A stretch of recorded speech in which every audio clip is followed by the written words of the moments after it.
Welcome to Politics by Faith, the next generation. What does the Bible say about raising kids? So I have a podcast called Politics by Faith. We take the news of the day, we run it through a biblical filter, biblical lens, biblical stories, biblical truths. This topic here about raising kids, you can listen to it anywhere you listen to podcasts. Politics by Faith. What does the Bible say about raising kids? Well, this one's actually pretty easy. The Bible has everything we need, right? Deuteronomy 6. Right there, right? You're God leading the Israelites out of slavery. Here's my big advice for you guys. Here's my big advice. Teach your kids. All the time. That's what the rest of that means. When you sit up, when you lie down, blah, blah, blah. That just means all the time.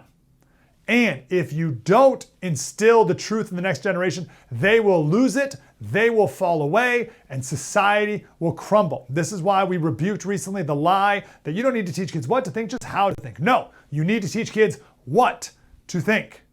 Because if you don't, the devil will. If you don't, the enemy will. If you don't, people who hate you will. You must teach your kids what to think. The Bible is all about standards that you yourself need to uphold. I fail these every day. The Bible says in Ephesians 6:4, fathers, do not provoke your children to anger. Bring them up in the discipline and instruction of the Lord. We need to raise our kids through example. I've learned that. You can lecture all day, but there's times for it. But example is everything. My biggest failures as a parent is when I get upset at my kids, and then I realize that they're doing that thing. It's a direct reflection of me. Right? It's like, Jack, clean up your room. How could you not clean up your room? And then I go into my office and it's like,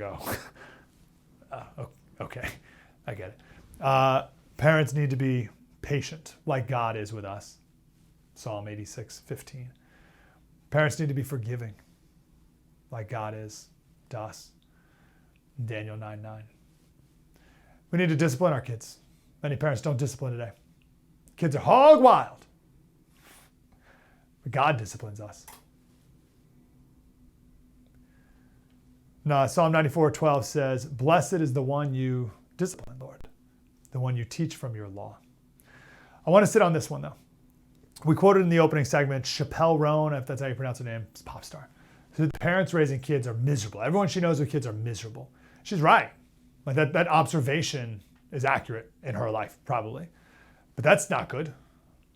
It's not how it should be. Psalm 127:3 says, behold, children are a heritage from the Lord. The fruit of the womb is a reward. Children are amazing. Actually, let's go backwards. Let's go to the first verse. Solomon wrote this. He said, unless the Lord builds the house, they labor in vain who build it. Unless the Lord guards the city, the watchman stays awake in vain. Like, who cares? If God's not involved, none of it matters. We need God for everything. We need to build a house to glorify God. Otherwise, it's not going to happen. There's a Latin expression, nisi dominus frustra. It means without the Lord, frustration. Some people believe that the word house here actually means family. But even if it just means a physical house. Now, why does this matter is the opening lines of this psalm. Right? So go back to verse 3. Behold, children are heritage from the Lord. The fruit of the womb is a reward. Why build a house if it's not for a family? Why are we protecting cities if it's not to protect the families that live in them? So the Bible is recognizing what we used to know in America, that the family is the most important unit in a society. We've come to believe that we're a nation of individuals. We're not. We were built as a nation of families. We used to know that in this country. We got to get back to it. Now the very next line. Like arrows in the hands of a warrior, so are the children of one's youth. Happy is the man who has his quiver full of them. I want to focus on the idea of an arrow and also a warrior. Now, to go back to Delano's point, there's another proverb that once you have your grandkids, it's Proverbs 17:6. Children's children are a crown of the aged, and parents are the pride of their children. But why an arrow and why in the hands of a warrior? What does a warrior have to do with an arrow? Hey, parents, you're a warrior. Your kids are your arrows. What does a warrior do to the arrow? They shape them. They shape the arrow, make it straight.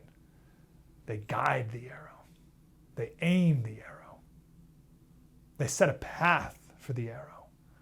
And the path that a parent shoots the arrow is a reflection of the person, the parent, who is given stewardship over this soul. Also, an arrow, it's not a perfect analogy, but an arrow can be shot once. You get one try at this. Oh, of course, there's redemption and all that, right? But you get one life. The Puritan preacher John Trapp, he said, arrows are not arrows by growth, but by art. Right, again, you go back to this idea, which it clearly came from the devil, that we don't teach kids what to think, you teach them how to think. Oh, just let the kids raise themselves. It's like, no. They're your arrows. You got to shape them. They're not just grown. They're not going to grow straight. You got to shape it. John Trapp said, but by art, not by growth, but by art. So they must be children. So they must be such children, the naughtiness of whose nature is refined and reformed and made smooth by grace. And then the arrows are cared for. Beautiful. It's 500 years ago, John Trapp said that. We need a society that values children again, that encourages parents, makes it easier to be with our kids as long as possible, right? Again, to go back to, if our goal is GDP, then that's not great. But if our goal is to create such an economic, thriving society that parents can stay home with their kids longer, that's a beautiful thing. That's a golden era. But we need to get back to a society that understands that raising kids has to be an intentional act. An intentional act. And it's an act against the world. It's a countercultural act. This is the golden era. This is how we live a golden era. If parenting rises to the top of importance. Podcast is Politics by Faith. You can download it anywhere you listen to podcasts. I'd love it if you join us over there every day. Politics by Faith. The next generation. Here on the First TV. Spread the word.